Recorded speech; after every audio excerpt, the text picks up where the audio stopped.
Hi, my name is Gibson, and I'm the creator of the Personal Development School. This is your daily breakthrough video, and in this video, we are going to talk about the obsession with my DA boyfriend's ex. Okay, so this is a question from one of our members inside the Personal Development School, and I'm just going to read it to you. It says, my DA boyfriend doesn't give me the closeness and commitment that I need, and I feel an overwhelming amount of anger and jealousy towards his ex girlfriend, who I feel he gave that commitment to. I, in turn into an angry person and say hurtful things to him about her. Now he is completely withdrawn from me. How do I stop behaving this way when I am triggered? I want to not care about her and start things off fresh between me and him. I'm FA leaning anxious. Thanks. Okay.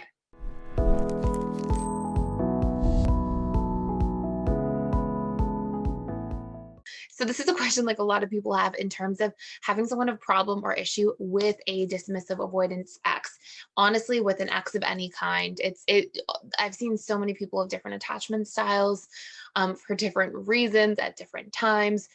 With partners who have different attachment styles, like this is a very common issue amongst many different people, especially if there was, some kind of extra closeness between that person and their ex. So there's going to be a whole bunch of things we cover in here. We're going to cover like really what obsession is about and where it comes from and what it represents, because it's not random and it is actually telling us something really important about ourselves.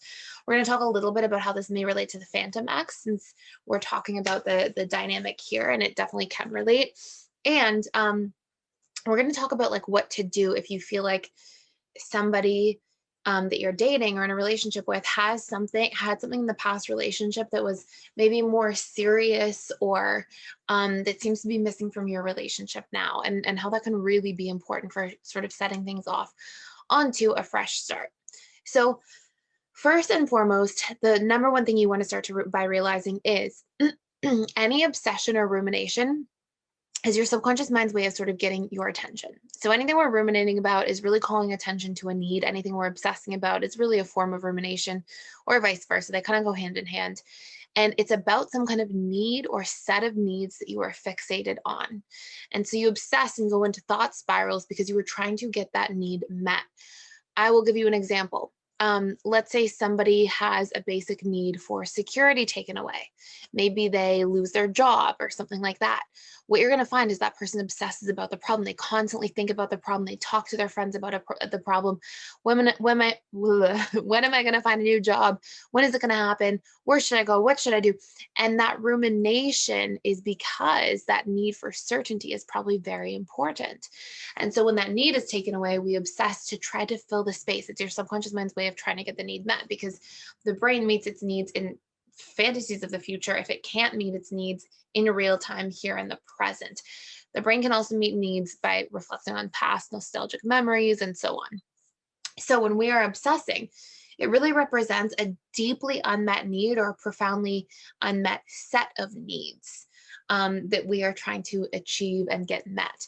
So, there's a few things in here that those needs could be. So, for example, the question started off by saying the closeness and commitment that I need. So there you go, right? So commitment can also be related to like certainty or safety. So there could be commitment, there could be certainty, there could be safety. Closeness can be like emotional connection. It can also be feeling wanted, feeling significant in the way that you sort of phrase this question. Feeling like you matter, feeling like you're important, all those sorts of things. And so when there is this posing of like somebody from the past, that can really trigger, oh my gosh, that has the potential to take away from my needs from this relationship currently here. So that's part one.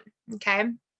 Now, actually, before I dive into this too, we are doing a 7-day free trial for all of the inside of the personal development school. I'm so excited about this. If you want to do a deep dive into your needs, we've got 2 incredible needs courses. One is called Discover, Embrace, and Fulfill Your Personal Needs. Another is your advanced needs course.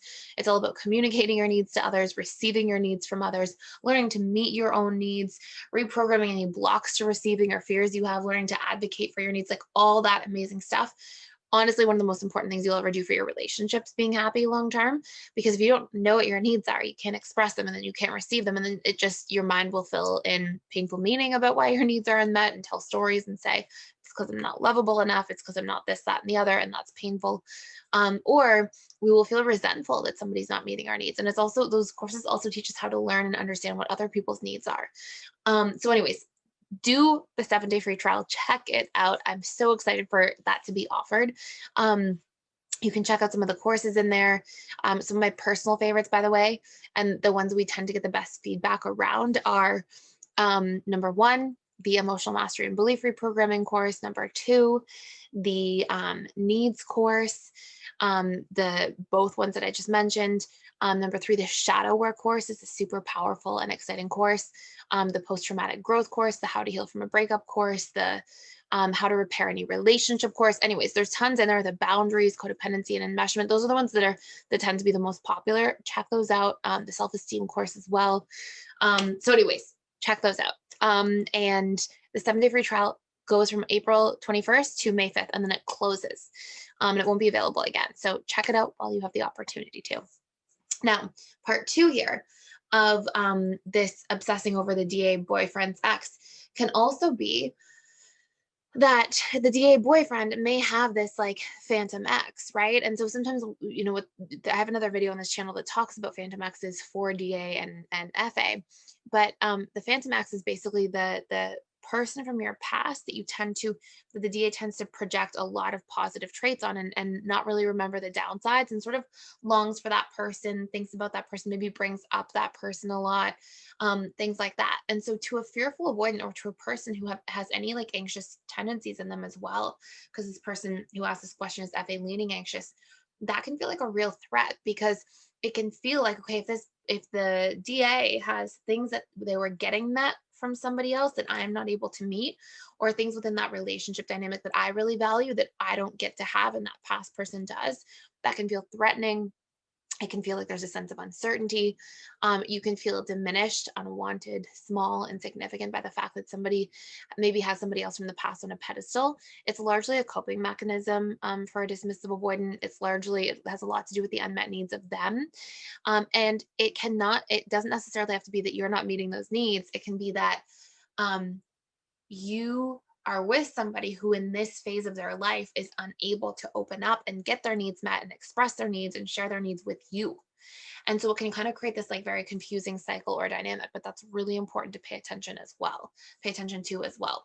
So that can be a huge piece of like why this is taking place, why this is happening.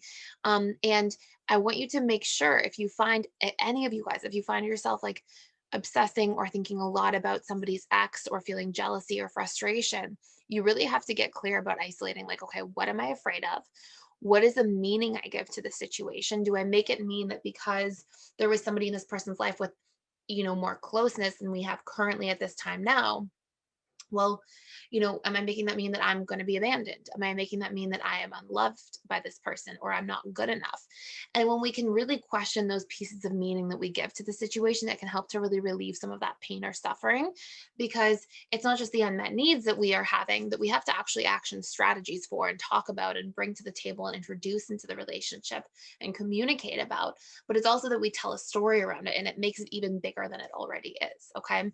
So last but not least, if you find yourself in a position where you are, really thinking about somebody's ex, you're really worrying about it, you can also communicate and set boundaries and just say, look, like, this is where I'm at.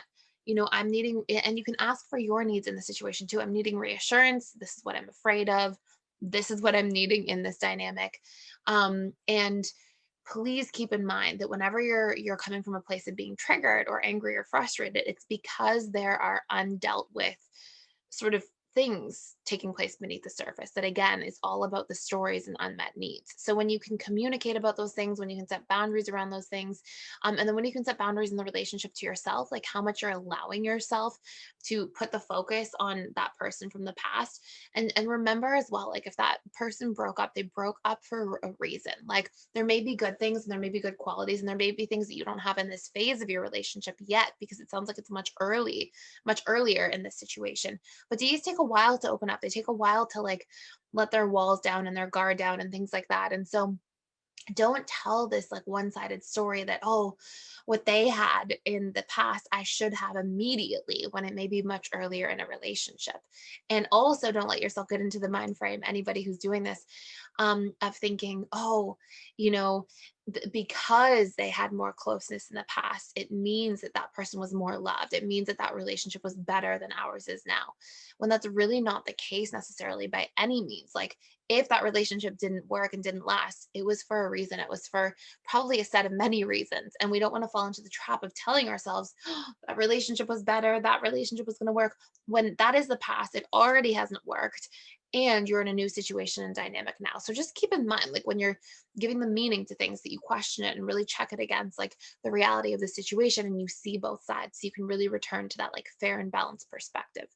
I know this is a big thing for many people. I know that it's very common. So keep in mind that those parts about obsession we talked about, the parts about meaning and the storytelling, and just remembering as well that they're, the relationship is no longer there and didn't work for a set of reasons. So that is it for today. Thank you so much for watching. Please like, share, and subscribe to this channel. It would mean so much to me. Thank you.